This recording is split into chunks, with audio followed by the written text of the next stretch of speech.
आज शनिवार का दिन है, जिस दिन अपन इस दरिद्रता से मिलने के लिए पीपल के पेड़ के नीचे आए हैं। हिंदू धर्म में ये दिन पीपल के वृक्ष के लिए पूजनीय होगा। जो भी शनिवार के दिन पीपल के वृक्ष की पूजन करेगा, दूध चढ़ाएगा या मिष्ठान का भोग लगाएगा, लक्ष्मी और नारायण उसके घर में प्रवेश कर जाएगा। लक्ष्मी और नारायण उसके घर में प्रवेश करेगा। इसलिए नियम बनाया। कौन से दिन का? शनिवार। लक्ष्मी जी बोली, नारायण आपने तो एक दिन का वार लिख दिया। शंकर जी ने 7 वार बनाए हैं, रविवार, सोमवार, मंगल, बुध, गुरु, शुक्र और शनि। ये शिव जी ने बनाए। अब एक दिन आपने अपना बना लिया, बाकी के दिन अगर कोई इस पीपल के वृक्ष के नीचे आएगा और यहां तो दरिद्रता बैठी है, तो उसका क्या होगा? भगवान नारायण बोले, सुन दरिद्रता, तेरे से एक विनती है, अगर कोई भी मनुष्य इस पीपल के पेड़ के नीचे अगर 7 दिन में आता है और उसके हाथ में अगर कोई सामग्री होती है तो तू उसके घर में प्रवेश नहीं करेगी। नियम है पीपल के वृक्ष का, या तो पानी का लोटा लेकर जाओ, कुंकू का चोपड़ा लेकर जाओ, शक्कर लेकर जाओ, या पेड़ के नीचे चींटी को डालने के लिए आटा ले जाओ, पर खाली हाथ पीपल के वृक्ष के नीचे कभी मत जाओ, कभी नहीं जाओ। खाली हाथ जाओगे तो दरिद्रता तुम्हारे घर में प्रवेश करेगी। दरिद्रता उठकर खड़ी होकर बोली, नारायण तुमने अपनी मनमानी करी है, एक दिन मुझे भी मेरा चाहिए। भगवान ने कहा, बोल कौन सा दिन चाहिए? दरिद्रता कहती है, रविवार के दिन इस पीपल के वृक्ष के नीचे मैं दिन भर नृत्य करूं, इसमें रहूं, और जो यहां आए रविवार को मैं उसके घर में प्रवेश करूं। भगवान ने कहा, ठीक है। दरिद्रता, रविवार का दिन एक ऐसा दिन रहेगा जिस दिन तू इस पीपल के वृक्ष के नीचे नृत्य करेगी, और जो आएगा इस पीपल के वृक्ष के नीचे तो उसके साथ प्रवेश करेगी। मैंने तुझे वर दिया। इसलिए हमारे यहाँ केवल पीपल का वृक्ष अगर दीवार में भी लग जाता है ना, किसी की फैक्ट्री की दीवार में, किसी के घर की दीवार में पीपल का वृक्ष अगर लग जाता है, पीपल का पौधा लग जाता है, उसको कितना भी तोड़ लो वो वापिस लग जाएगा। फिर तोड़ोगे फिर लग जाएगा। अगर पीपल के पौधे को तोड़ना है तो केवल रविवार का दिन एक नींबू, एक मिर्ची और बमूल का कांटा, ये 3 चीजें रखने के बाद में आधे घंटे बाद रविवार के दिन पीपल के पेड़ को उखाड़ कर फेंक दो। दूसरी बार कभी पीपल दीवार में लगता ही नहीं, कभी नहीं लग सकता। केवल एक रविवार का, केवल एक संडे, इतवार का। घर में दीवारों पर अगर पीपल लग भी गया है, इसलिए पीपल के वृक्ष को उखाड़ने का, अगर घर में पीपल लगा हुआ है या पीपल का पौधा हमारे घर में लग गया, उसको उतारना, निकालना, लगाना, तो पीपल के वृक्ष को अगर निकाला जाता है तो रविवार के दिन, और अगर पीपल के वृक्ष को कहीं लगाया जाता है तो सोमवार के दिन या मंगलवार के दिन, बुधवार के दिन, इन दिनों में लगा सकते पीपल के वृक्ष कहीं लगाना। शनिवार का दिन एक ऐसा दिन होता है जिस दिन पीपल के वृक्ष को कहीं जाकर लगाया नहीं जाता, क्योंकि शनिवार के दिन पीपल के वृक्ष के नीचे लक्ष्मी रहती है। हम अपने हाथों से अगर पीपल का वृक्ष किसी दूसरी जगह पर शनिवार को रोपित करते हैं तो हमारे घर की लक्ष्मी अपने घर से छिन्न होकर चली जाती है। इसलिए शनिवार के दिन पीपल लगाया नहीं जाता, किसी के घर जाकर उसको वापस पलटा नहीं जाता। लग गया उसको डाल। प्रभु मेरी धर्म पत्नी को कहाँ रखूं आप बताओ? वो तो जहां यज्ञ होता है, अनुष्ठान होता है, दान होता है, पुण्य होता है, सत्कर्म होता है, वहां जाने को तैयार नहीं। अब करूं क्या? भगवान ने बोला, एक काम करो। दुर्वासा जी बोले, जिसके यहाँ रात्रि में बर्तन झूठे पड़े रहते हो उसके घर में इस दरिद्रता को लेकर तुम प्रवेश कर जाना। जिसके यहाँ रात्रि में बर्तन झूठे पड़े हो वहां लेकर प्रवेश कर जाओ। दूसरी जगह दुर्वासा जी बोले, जो स्त्री घर में दोपहर के समय पर सो रही हो उसके घर में इसको लेकर प्रवेश कर जाइए। जो स्त्री दोपहर के समय में घर पर सो रही हो, इस दरिद्रता को लेकर प्रवेश कर जाइए। तीसरा, जिसके यहाँ पर दरवाजे पर कांटे वाले पौधे लगे हों उस घर में इस दरिद्रता को लेकर प्रवेश कर जाइए। दरिद्रता, कितनी सुंदर बात कही है। दाता और विधाता, कौन कौन? दाता और विधाता। लक्ष्मी और दरिद्रता के सगे भाई हैं। कौन कौन? दाता और विधाता। दाता को फिटकरी प्रिय है, विधाता को नमक प्रिय है। ये दोनों हमेशा लक्ष्मी को और दरिद्रता को दोनों को समझाते थे, दोनों में प्रेम बढ़ाते थे। आज भी हिंदू धर्म की रीति है, यहां तो ठीक है, जिसके यहां पर भी अगर थोड़ी सी भी परेशानी होती है, थोड़ा सा क्लेश होता है, अशांति होती है, लक्ष्मी नहीं टिक रही हो, काम नहीं बन रहे हो, बहुत प्रयास करा जा रहा हो और हमारा कार्य नहीं होता, तो क्या करते हैं? फिटकरी और नमक को पानी में डाल देते हैं और घर में पोछा लगा देते हैं। आप लोगों ने आजकल फेसबुक पे भी पढ़ा होगा, व्हाट्सएप पे भी पढ़ा होगा। तो क्यों लिखा उसमें? उसका कारण ही केवल ये है कि दाता और विधाता की प्रियता उसमें। माता ख्याति के जो 4 बच्चे हुए, इसमें जो 2 लड़के हैं, दाता और विधाता, उसकी प्रियता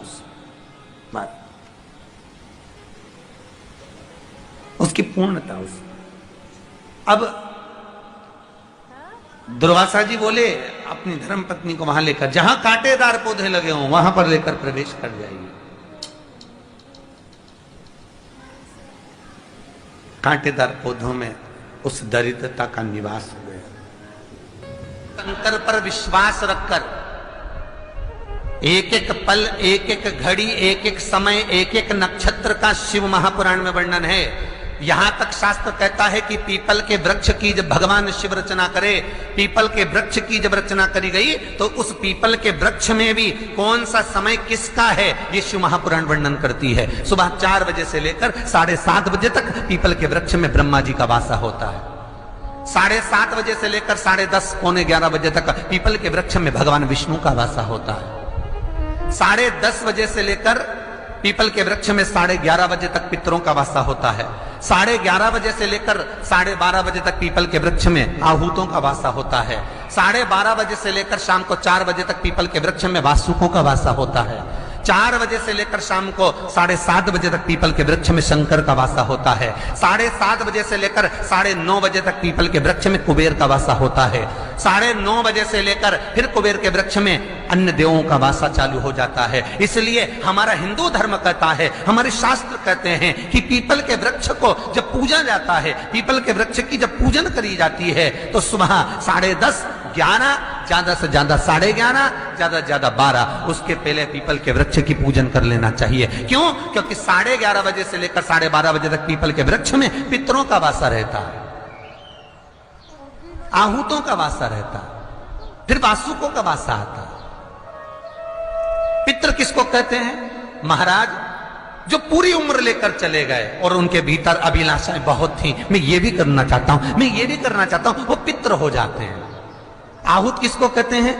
जिस माता के गर्भ में बच्चा जन्म ले और मर जाए, या 6 महीने का गर्भ धारण करने के बाद अवर्षण हो जाए, जीव पड़ने के बाद 6 महीने के बाद अगर बच्चा गर्भ में भी शांत हो जाता है, कुंवारी अवस्था में शांत हो जाता है, जिसका विवाह नहीं हुआ ऐसा बच्चा जब शांत हो जाता है, अधोगति में कोई मर जाता है, सुसाइड कर कर एक्सीडेंट में किसी भी रूप में मर जाता है, तो वो आहूत कहलाता है। और बहुत ध्यान देना साहब, शिव महापुराण की कथा कहती है पितरों को भाग मिलता है, इसलिए पितृ तृप्त रहते हैं। महाराज एक बेल का फल लीजिए। क्या लेना है? बेल का फल, बेलपत्री का जो फल होता है उसको ले लो, उसके अंदर का जो गुर्दा होता है, अंदर का जो भाग होता है उसको निकाल लीजिए और उस बेल के फल में आटा सेक कर उसमें शक्कर मिलाकर उसको उसके अंदर भर लीजिए। अमावस्या के दिन सुबह 10 बजे से पहले उस बेल फल में जिसमें तुमने पंजेरी भरी है, आटा सेक कर भरा है शक्कर के साथ में, उसको अपने घर में घुमाने के बाद में जिसको काल सर्प दोष बताया है, पितृदोष बताया है या वास्तु दोष का स्मरण बताया है, घर में सब दूर घुमाकर अपने परिवार का हाथ का स्पर्श कराकर पीपल के पेड़ के नीचे खड्डा खोदकर उस बेलपत्र के उस फल को दाब दीजिए, उस फल को उसमें दबा दीजिए।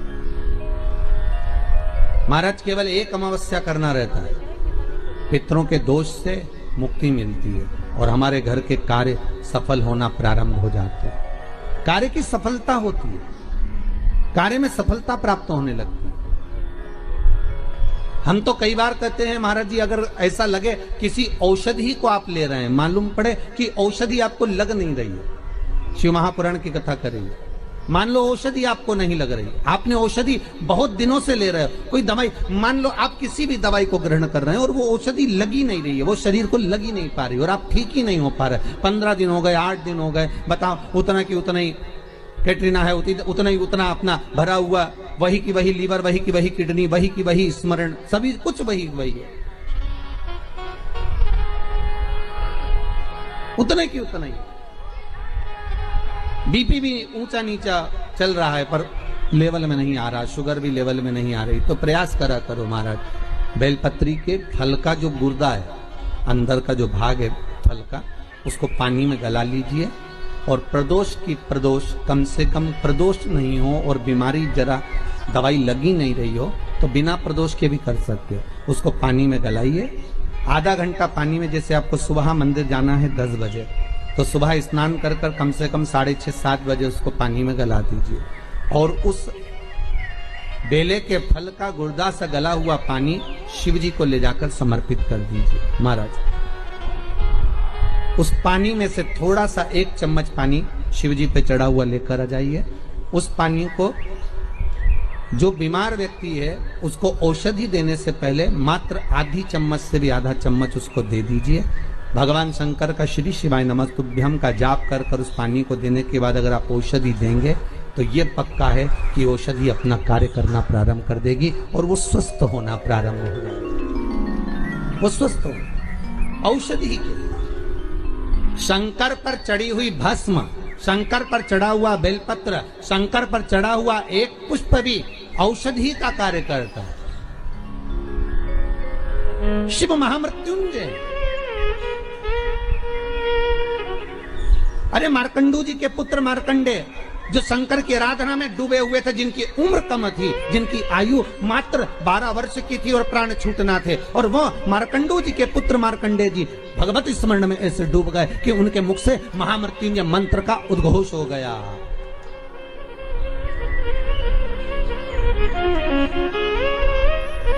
भगवान शिव के नाम का उद्घोष हो गया। जैसे नंदी महाराज, शिलाद नाम का ब्राह्मण जिनको ऋषि भी कहा गया, जिनका नाम था शिलाद, क्या नाम है उनका? जम के बोलिए। शिलाद ब्राह्मण है, ऋषिवर है, और शिलाद ब्राह्मण है, ऋषि हैं, बड़े शिव के भगत है, शंकर का बहुत अनुमोदन करते हैं, शिव का स्मरण में वो हमेशा डूबे रहते हैं। और उनका एक नाम स्मरण, केवल ओमकार का ध्वनि करना और ओम नाम में डूबे रहना। ओम नमः शिवाय,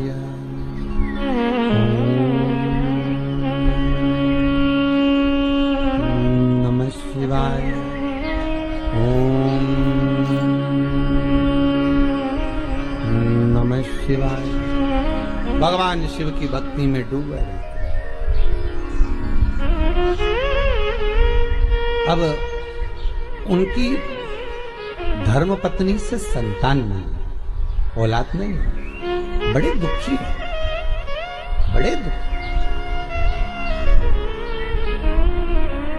अच्छा, संतान नहीं हो, किसी नारी की गोद, अगर स्त्री की गोद अगर खाली रह जाए तो भी दुख होता है उसको कि मेरे घर में औलाद नहीं, संतान नहीं। हम कई बार कहे, आज फिर कहते हैं, ये टेस्ट भी बाद में कराना, सारी जांचें बाद में कराना। एक बार शंकर का भजन कर कर देखना। पिछले वर्ष कथा में तुमरुका जी की जो कथा कही थी, यूट्यूब पर डली हुई, अगर आप लोगों ने नहीं सुनी हो तो उसको निकालना यूट्यूब पर। श्री तुमरुका शिव महापुराण की कथा हमने कही थी, तुमरुका जी का व्याख्यान, उसमें वर्णन किया था। सब जगह से अगर हार जाओ और सारे रिपोर्ट आपकी आपने सब दूर दिखा ली, तो एक बार शंकर पर भरोसा कर कर तुमरुका जी का नाम लेकर सफेद आंकड़े की जड़ को शिव जी पे से रजस्वला धर्म के 7वें दिन 21 बार घुमा लो, नाम गोत्र बोलकर कमर में लाल धागे में बांध लो, पीपल के पत्ते शिव जी को चढ़ाओ, उठाकर लाओ, उस एक पत्ते को रात्रि को गाय के दूध में उकालो और उस दूध को दोनों पति पत्नी पियो, साथ रहिए। समय आएगा, बाबा चाहेगा तो 3 या 4 महीने में गर्भ ठहर ही जाए। सारे डॉक्टर को दिखा लिया अपनी जगह, टेस्ट भी करवा लिया अपनी जगह, पर एक बार प्रयोग, और वो विश्वास रखकर करना पड़ेगा। शंकर पर जो भी कार्य कर रहे हो आप, जो उपाय कर रहे हो आप, शिव का स्मरण कर, भगवान पर अगर विश्वास रखोगे, भरोसो दृढ़ इन चरणन करो, श्री वल्लभ नक चंद्र छटा बिन सब जगह ही अंधेरो। अगर भरोसा है तो शंकर है, और भरोसा नहीं तो शिव कहां से। विश्वास लेकर अगर आए हो तो काम तो होगा। ये लोग काशी से आए हुए हैं, विश्वास लेकर ही तो आए होंगे कि हम जाएंगे शंकर की कथा में तो बाबा कृपा जरूर करेगा। कई लोग यहाँ पर बैठे हुए हैं जो विश्वास लेकर आए हुए हैं, दूर दूर से आए हुए हैं, केवल विश्वास लेकर कि भगवान कृपा करेगा किसी ना किसी रूप में, मुझे विश्वास है कि बाबा मेरी सुनेगा। और फिर कहता हूं, कथा में अगर आपने मन लगा लिया, भले टीवी चैनल के माध्यम से श्रवण कर रहे हो, भले मोबाइल के माध्यम से श्रवण कर रहे हो, भले पंडाल में सुन रहे हो, बाबा से अगर दिल से आपने अगर कह दिया तो 3 महीना बहुत होता है सब कामना पूरी होने के लिए। मेरा बाबा आपको कुछ ना कुछ दे ही देता है, बस आपकी रुचि के अनुसार सुख प्रदान कर ही देता है। आप उस पर विश्वास, भरोसा, भटकना नहीं है हमको, मार्ग से विचलित नहीं होना। कई लोगों की आदत रहती है, पहले राम जी के पास चले जाएंगे, राम जी से काम नहीं होगा तो कृष्ण के पास चले जाएंगे, कन्हैया जी से काम नहीं होगा तो हनुमान जी के पास चले जाएंगे, हनुमान जी से नहीं होगा तो शंकर जी के पास चले जाएंगे। पर शिव महापुराण की कथा कहती है, गुरु जी के 2 चेले, गुरु जी ने दोनों चेलों से कहा, जाओ जमीन खोदो, 50 फीट पे पानी निकलेगा और मेरे लिए लोटा भर के पानी लेकर आओ। चेलों ने मन में कहा, विचार करा, बताओ पानी इतना सारा पड़ा, वो पी लो, मैं 50 फीट खोदें फिर पानी लाए। जाओ दोनों 50 फीट खोदना, पानी निकलेगा और लेकर आना, मेरे को पानी पीना है, जाओ जरा। दोनों चेले चले गए, एक गया तो खोदता गया, दूसरा गया तो उसने यहाँ खोद लिया, फिर वहां खोद लिया, पानी नहीं निकला। 50 फीट तक एक चेला था तो वो खोदता गया, पानी निकल गया, लोटा भर के लेकर आया। गुरुजी ने पूछा, पानी निकल गया? दूसरे से पूछा, तुझे नहीं निकला? नहीं।